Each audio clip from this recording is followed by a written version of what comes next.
Assalamualaikum warahmatullahi wabarakatuh. Halo guys, kembali lagi bersama saya Bobby Herian. Kali ini saya ingin bahas tentang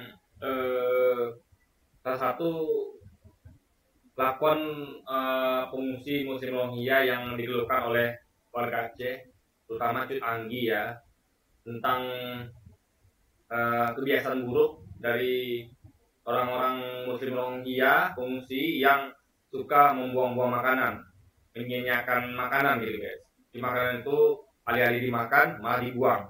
Jadi Cut Anggi ini ya cerita berdasarkan pengalamannya bahwa pengungsi Rohingya ini ketika pagi-pagi dia ngecek itu ya untuk mungkin ya mengecek mau kasih makanan lagi atau apa gitu guys, dia menemukan bahwa makanan ini sudah ada di tong sampah gitu dan kondisi masih utuh, belum nggak disentuh gitu guys. Nah, lalu dia marah gitu kan. Nah, kita pun wajar marah karena memang kok tidak menghargai gitu kan. Nah, dan ini saya yakini betul karena di hal ini tidak mungkin dan tidak masuk akal kalau Cut Anggi ini berbohong gitu kan, nggak masuk akal kan? Jadi kita percaya sama dia gitu kan. Nah, lalu Cut Anggi ini menanyakan kepada para pengungsi ini laki-laki, kenapa kok dibuang makanannya? Kenapa nggak dimakan? Nah, jadi jawabannya adalah saya nggak suka telur, gitu kan? Kamu makan telur nggak suka telur, gitu. Tapi kata Anggi kan tapi masih ada nasinya, gitu kan? Kan bisa dimakan nasinya aja, gitu. Apa gimana, gitu kan? Tapi dia memang ini akhlak yang tidak baik atau kurang baik dari pengungsi Rohingya. Nah, gini guys ya, saya punya pandangan yang sedikit beda dengan Cut Anggi ya, sama tapi agak berbeda. Jadi gini ya, kita tuh kan sebagai manusia itu kan diberikan Allah itu sebagai dengan akal pikiran ya, kita tuh harus sedikit kreatif lah. Saran saya pada Cut Anggi ya atau yang lainnya teman-teman yang menemukan hal seperti itu. Jadi Cut Anggi kan beralasan bahwa ya mungkin mereka begitu karena besok mereka bakal dapat lagi gitu. Sehingga mereka tuh enteng saja buang gitu kan. Nah kita tuh harus berpikir lebih detail dan komprehensif. Kan masih ada solusi. Gak semua itu buntu guys, yakinlah, gak semua buntu. Ada solusi di situ. Ya gini, hemat saya ya. Silakan mau diingat atau tidak. Pertama, Cut Anggi atau siapapun itu ya relawan itu di sana yang melihat atau mengalami kelakuan dari umat Muslim Rohingya yang begitu, nah itu kan harus tanya kepada semuanya. Kalau Anggi kan kasus ini dia hanya bertanya pada laki-laki. Coba dia meluaskan lagi pertanyaannya. Coba tanyakan ke wanita atau ke anak-anak, gitu. Bisa jadi yang buang itu hanya laki-laki ini, yang lain tidak. Gitu kan, bisa jadi. Jadi untuk dapatkan keterangan utuh tentang apa sebenarnya terjadi, ya mungkin ada sebab lain, bukan hanya karena nggak mau makan telur atau nggak suka telur, mungkin ada sebab lain. Makanya harus ditanya ke lebih banyak orang, terutama ke responden yang bervariasi. Ya, dalam hal ini bisa wanita, anak-anak, atau mungkin ya orang-orang lainnya gitu. Ditanyakan ya semuanya. Nah, lalu dan ingat ya, ini justru ketika kita menemukan ada akhlak saudara kita sama muslim yang begini, yang tidak baik begini, itu kesempatan kita untuk mendakwahinya. Ya, bukankah Allah selalu menasihati kita, menyuruh kita untuk selalu menasihati dalam kebaikan dan kebenaran? Bukankah begitu? Kalau orang semua sudah benar, sudah baik, apalagi kita berdakwah, nggak ada lagi. Kita tuh kan mendakwahi orang-orang yang melakukan kesalahan, bukan orang-orang yang sudah benar. Orang sudah benar ya sudah kita biarkan. Tapi itu orang-orang yang melakukan hal yang kurang baik, tidak benar, itu ladang dakwah kita. Jadi seharusnya Anggi ketika itu adalah ya harusnya melihat itu sebagai ladang dakwah. Oh, ini ada orang-orang nih yang kelakuannya kurang baik. Ya apalagi ini sama muslim, gampang sekali dakwahin guys. Dalam artian kita kan sama-sama meyakini Quran dan hadis. Jadi kita tinggal sampaikan menurut Quran, menurut hadis begini gitu. Terserah mereka lagi mau dengar apa tidak. Nanti kita sudah menyampaikan dan itu tidak boleh bosan-bosan ya guys. Ya, tak boleh bosan-bosannya. Doa demikiannya. Nabi itu bagaimana dia menyuapin pengemis Yahudi buta, ya, yang terus yang terus menghinanya, mengejeknya, ya. Padahal Nabi itu kalau kita pakai akal ya, untuk apa sih dia begitu? Toh orang ini juga nggak bisa lihat. Kalau Nabi itu pencitraan ya, dia berhenti tuh. Coba ada nggak orang yang mau ngasih bantuan, orang ini nggak lihat dia? Kalau memang pencitraan itu kan butuh mata, butuh telinga. Dia harus lihat nih, oh yang ngasih ini misalnya kayak bansos ya, oh yang ngasih ini adalah tim 02. Oh berarti ini orang baik, besok pilih dia. Kan itu pencitraan. Tapi ini orang buta loh, pengemis Yahudi buta. Dia nggak bisa melihat. Gimana Nabi mau pencitraan? Tapi dia tidak peduli. Ini adalah kebaikan. Apapun respon itu mau dia dihargai, Nabi lakukan terus. Nabi suapin dengan penuh sayang. Dan ujungnya apa? Endingnya kita lihat. Berubah nggak tuh Yahudi? Berubah. Ketika dia tahu, dia tanya Umar tuh datang ke salah satu istri Nabi ketika Nabi sudah meninggal. Dia bertanya, apa akhlak Nabi yang dulu aku belum pernah lakukan? Karena kan Umar ingin meniru Nabi. Jadi saya lupa itu Umar atau siapa guys ya? Umar kayak itu kan. Dia tanya apa akhlak Nabi yang dulu saya belum pernah lakukan. Saya ingin contoh. Kata istrinya, semuanya sudah kamu lakukan. Kamu sudah meniru Nabi. Kecuali satu. Apa itu kata Umar? Nabi selalu memberi makan pengemis Yahudi buta di pasar, ya, dan menyuapinya dengan penuh kasih sayang. Meskipun dia Nabi dihina dan segala macam. Lalu Umar pengen mencontoh, lalu dia pergi ke pasar itu. Nah, Umar itu nggak sama dengan Nabi. Dia orangnya temperamen. Jadi ketika dia nyuapin itu, Yahudi ini kan, pengemis Yahudi buta ini kan tentu masih terus menghina Nabi. Umar dengar itu, dia sakit hati. Ini orang, dia tahu dia sudah disuapin Nabi selama berapa lama, tapi orang ini masih juga menghina Nabi. Ya karena orang ini mungkin masih nggak tahu karena dia mata buta, nggak bisa melihat siapa yang nyuapin dia. Tapi Umar tuh memang tangannya gemetar gitu. Dia nyuapinnya agak kasar guys, karena dia belum bisa mencontoh Nabi dengan sempurna. Karena Nabi itu memberat akhlaknya buat contoh. Tapi Umar aja berusaha. Umar aja yang keras temperamental berusaha keras. Masa kita nggak bisa? Gitu. Masa kita nggak mau? Minimal mau lah. Nggak bisa urusan belakangan. Umar tuh mau, tapi belum mampu. Kita juga harus begitu. Mau mencontoh Nabi, dan pun belum mampu. Jadi Umar tuh tangannya bergetar. Ya. Rasa tuh sama pengemis Yahudi buta. Kamu bukan dia. Dia tuh menyuapi saya dengan penuh kasih sayang. Kamu kasar. Karena orang buta tuh kan main perasaan. Jadi dia tuh nggak bisa lihat, tapi dia perasaannya peka. Ini perasa dia. Ini orang kok agak kasar nih, kayak biasanya. Akhirnya Umar bilang ya. Akhirnya Umar membuka semuanya. Sebenarnya yang nyuapin kamu adalah orang yang selama ini kamu hina, yaitu Muhammad. Yahudi terkejut, pengemis Yahudi buta. Dia tersentuh dengan hal itu. Ternyata Nabi Muhammad tidak seperti yang selama ini dia duga. Bahwa Nabi itu adalah orang jahat, orang gila, orang kejam. Akhirnya dia insaf, dapat hidayah, dan dia masuk Islam. Nah itulah akhlak Nabi. Jadi Nabi itu mendakwahi, mengajak orang kebaikanku, tidak peduli apa respon orang itu, ya. Bahkan Nabi itu tidak peduli orang itu tahu siapa orangnya, tidak peduli, ya. Jadi tangan kanan memberi, tangan kiri tidak tahu gitu guys. Itulah Nabi. Nah, kita harus contoh apa itu. Jadi ini ladang dakwah Muslim Rohingya ini. Kita bisa sampaikan hadis Quran karena mereka sebagai Muslim tentu percaya itu lebih gampang dibandingkan non-Muslim. Ketika bilang misalnya Quran ngomong gini, itu kan Quran, saya nggak percaya Quran, kan repot. Tapi ini Muslim, lebih mudah dakwahnya. Perkara mereka tidak mendengarkan ya udah itu urusan mereka. Tugas kita hanya menyampaikan. Nah, itu sudah dilakukan Cutari belum? Anggi belum? Ya kan? Ini dakwah loh guys. Saya saja kalau saya melakukan itu, saya akan senang sekali. Ini kesempatan saya berdakwah. Jadi saya sambil bekerja, ya ngurus mereka sambil bisa mendakwai mereka. Karena jujur guys, saya tuh orangnya yang suka ngomong, saya orangnya suka nasihatin orang. Kalau saya lihat orang tuh salah, saya suka nasihatin. Tapi tentu dengan risiko juga, jangan sampai orang tuh singgung, gitu kan.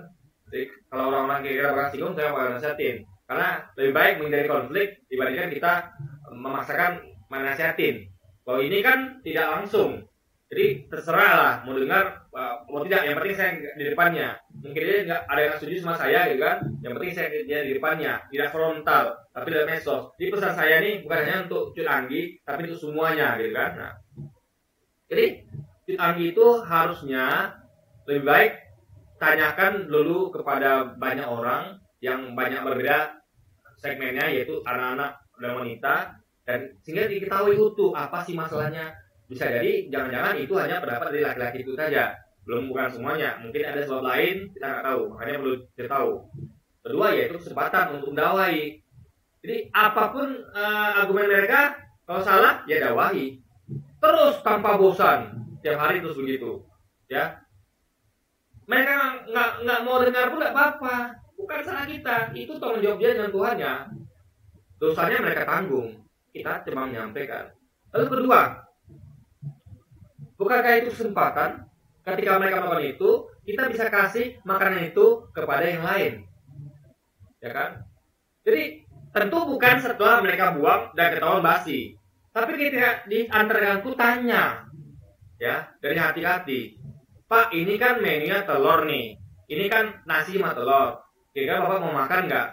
Kalau seandainya Bapak atau Ibu atau anak-anak semua ada yang nggak suka, nggak mau makan, ya kan? Nah, kita akan kasih ke yang lain daripada mubazir, daripada buang. Komunikasikan, guys.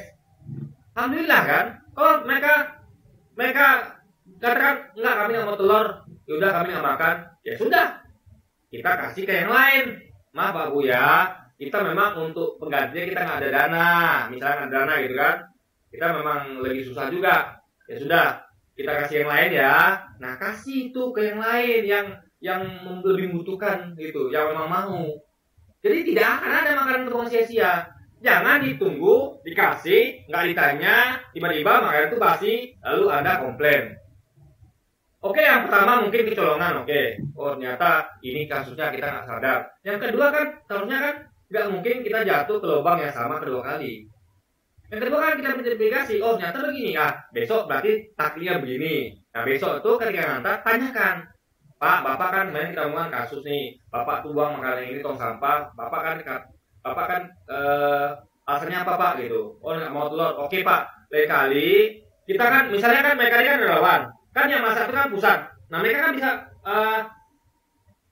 ngomong ke pusat, orang ini nggak mau telur, kira-kira maunya apa gantinya? Yang kira-kira harganya sama, tapi mereka mau. Nah diskusi lagi sama mereka, oke deh Bapak nggak mau telur, atau ibu-ibu anak-anak nggak mau telur, kira-kira apa maunya? Tapi budget kita cuma segini, karena kita punya keterbatasan gitu. Ngomong, jadi kan enak diskusi ngobrol.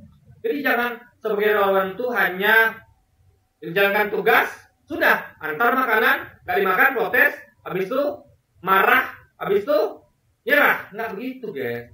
Relawan itu harus kreatif. Ya. Fungsi kita adalah kemanusiaan. Harus cerdas, harus kreatif, harus sabar, harus jeli. Relawan itu adalah orang terbaik loh, yang harus punya segalanya. Gak semua orang itu bisa jadi relawan. Makanya relawan itu harus tangguh, punya mental bagus, punya akal bagus, dan punya visi misi gitu, ya kan? Gak cukup hanya menggunakan emosi tanpa mau investigasi lebih jauh. Investigasinya ada, yaitu tanya laki-laki. Tapi kan itu kan kurang komprehensif, kurang detail. Nah relawan itu menurut saya harus, ya kalau saya jadi relawan atau jadi relawan ya saya akan pilih mental seperti itu, yang betul-betul teliti, mau mendekati dan punya kreativitas dan punya ide serta punya solusi gitu guys. Karena relawan itu kan tugasnya berat, mengurus pengungsi yang bukan manusia normal. Ya pengungsi itu bisa karena masalah apa saja gitu kan. Bahkan nah itu tugas relawan itu harus punya kecerdasan dan punya mental, sabar, akhlak yang bagus guys. Nah, jadi dikasih opsi nih, oke, Bapak mau telur, kita akan usahakan ganti, tapi budget kita segini. Jadi Bapak kira mau apa? Kalau dia bilang ini, oh nggak bisa Pak, kira-kira budget nggak cukup. Kalau dia maksa, ya sudah, berarti Bapak nggak ada makan besok. Karena kita tangan juga, dakwahin juga, Pak, kita tuh sebagai orang yang menerima bantuan, kita tuh nggak bisa, kita tuh harus tahu diri Pak. Kan bisa didakwahin, ini kesempatan kita dakwah harusnya gitu kan. Kalau dia nggak mau ya sudah, kita kasih ke yang lain, yang mau dikasih. Kalau dia lapar kan dia nanti bakal minta terpaksa makan juga. Akhirnya terpaksa dia makan yang kita kasihkan. Jadi ini adalah semua itu ada solusinya. Jangan gampang menyerah sebagai relawan. Jangan gampang apalagi sampai menyebabkan itu kepada kayak ramai. Karena Anda tuh nggak punya solusi gitu loh, ya. Selesaikan dulu, ya. Nah, kalau Anda mau menyampaikan, nanti Anda punya dalil lebih kuat. Anda bisa bilang gini, ya, Rohia tuh begini loh, guys. Saya tuh sudah melakukan ini, investigasi segala macam sudah lakukan, bahkan saya sudah bujuk segala macam. Mereka mau kan, Anda punya alibi lebih kuat ke publik. Ternyata mereka memang orangnya mental seperti itu, yang amat sangat parah, kan lebih bagus lagi dibanding dengan data yang agak mentah gitu kan. Jadi publik bisa menilai, ini Anda ini sudah cukup sabar, sudah cukup berusaha apa belum? Ya, sepertinya mohon maaf, Anda kurang berusaha. Saya lihat bahwa Cut Anggi ini dia hanya menjalankan tugas seperti biasanya, nggak mau berbuat lebih. Kalau saya jujur, kalau saya bekerja, walaupun saya digaji segitu, kalau saya bisa berbuat lebih, saya berbuat lebih.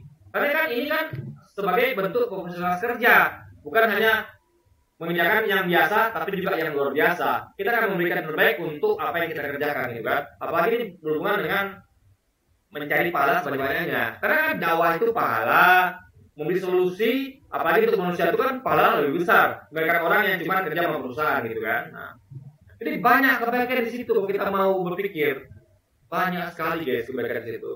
Sudah ada berpahala untuk mengerjakan kemanusiaan, ditambah Anda memberikan solusi lagi, itu sangat luar biasa pahalanya guys. Jadi pahalanya itu tidak bernilai, berlipat-lipat gitu kan. Nah, jadi makanya itu dibutuhkan kesabaran. Gak bisa dengan mental marah-marah, gak bisa. Harus dengan kepala dingin gitu kan.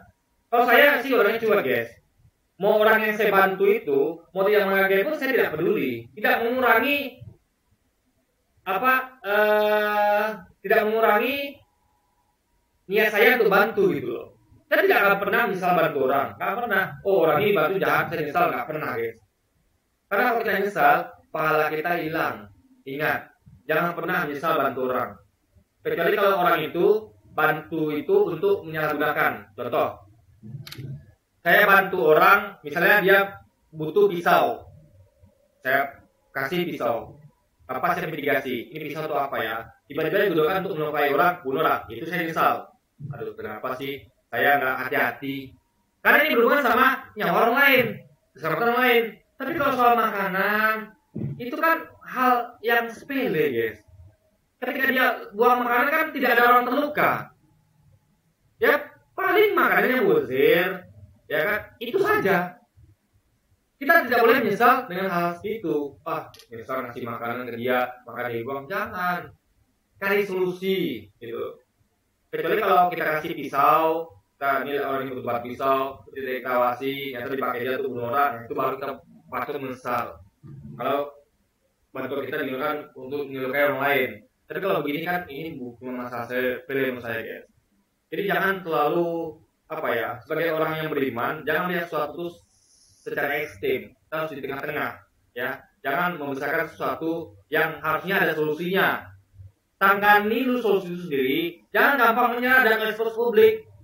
Saya kasih bantuan makanan kalau dia nih, saya temukan pagi-pagi dibuang, ternyata laki-laki katanya mau telur, lalu sampaikan ke publik, nggak begitu, cari solusi dulu, lakukan aksi mitigasi yang lebih jauh, gitu guys. Jadi itulah gunanya Allah tuh ngasih kita pikiran, otak ya, dan hati untuk berpikir dan merasakan.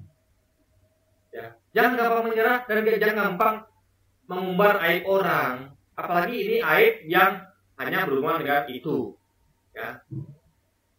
Sedangkan ada yang lebih jauh lagi, misalnya ada selain kita yang khilaf, ya kita disarankan untuk tutupin. Apalagi ini hanya masalah membuang makanan, dan itu sebenarnya ada solusinya. Ada bayangkan ya, makanan yang dibuangnya itu, seandainya kita temukan nih, dia nggak mau makan itu, kan itu bisa kita kasih yang lain. Siapa di antara Aceh itu yang kurang makanan, kita kasih. Alhamdulillah, makanan itu justru berguna. Ketika tidak dimanfaatkan orang dia, kita kasih warga Aceh. Jadi warga Aceh itu ya justru bantu. Jadi bantuan UNHCR itu di Asia itu kan dari UNHCR kan, bantuan itu kan, bagian UNHCR kan, mungkin sebagai pemerintah. Nah, itu kan berguna, ada gunanya. Nggak mau mereka ya sudah kasih yang lain. Siapa aja yang membutuhkan. Jadi seandainya pasti ada yang mau lah, nggak mungkin lah nggak ada yang mau kan. Saya aja mau, jangan nasi sama telur. Nasi putih saya mau, telurnya saya mau guys. Karena kan itu, beras pun saya mau, apapun saya mau. Karena itu saya bisa, dengan begitu saya bisa menghemat, saya bisa gunakan lebihnya untuk bantu yang lain gitu. Biar saya ngalah.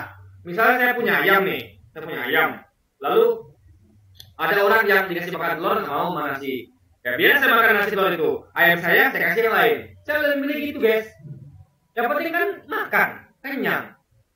Daripada itu mubazir, ya kan? Mending itu saya makan ayam telur, meskipun misalnya saya nggak suka saya paksakan. Saya guys ya, saya ada makanan yang nggak suka, terus saya paksakan. Karena saya ingin merasakan bagaimana jadi orang susah gitu kan.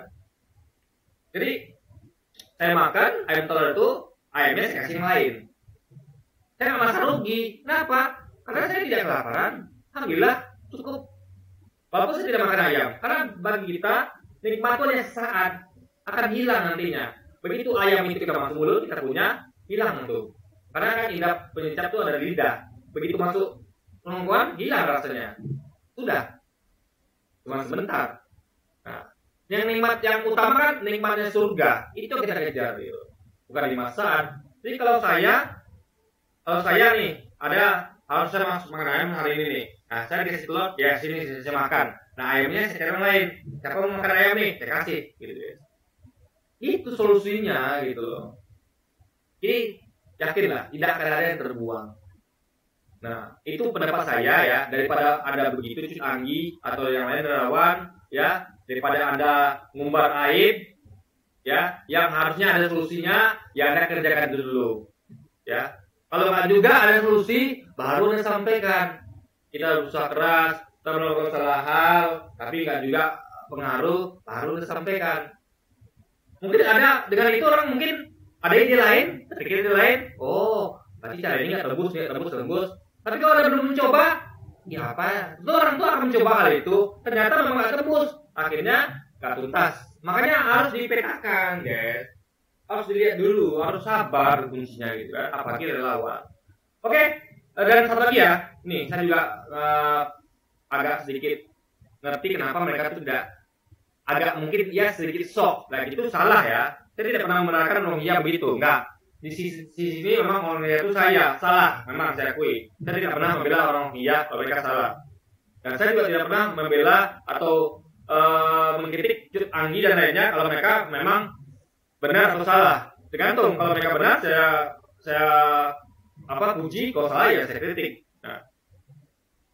Jadi kan kita tahu bahwa ada berita bahwa yang kemarin saya buat kontennya itu bahwa viral mak-mak di Aceh itu komplain karena Rohingya dapat ayam, lauk ayam sama sayur. Mereka hanya dapat mie instan sama telur.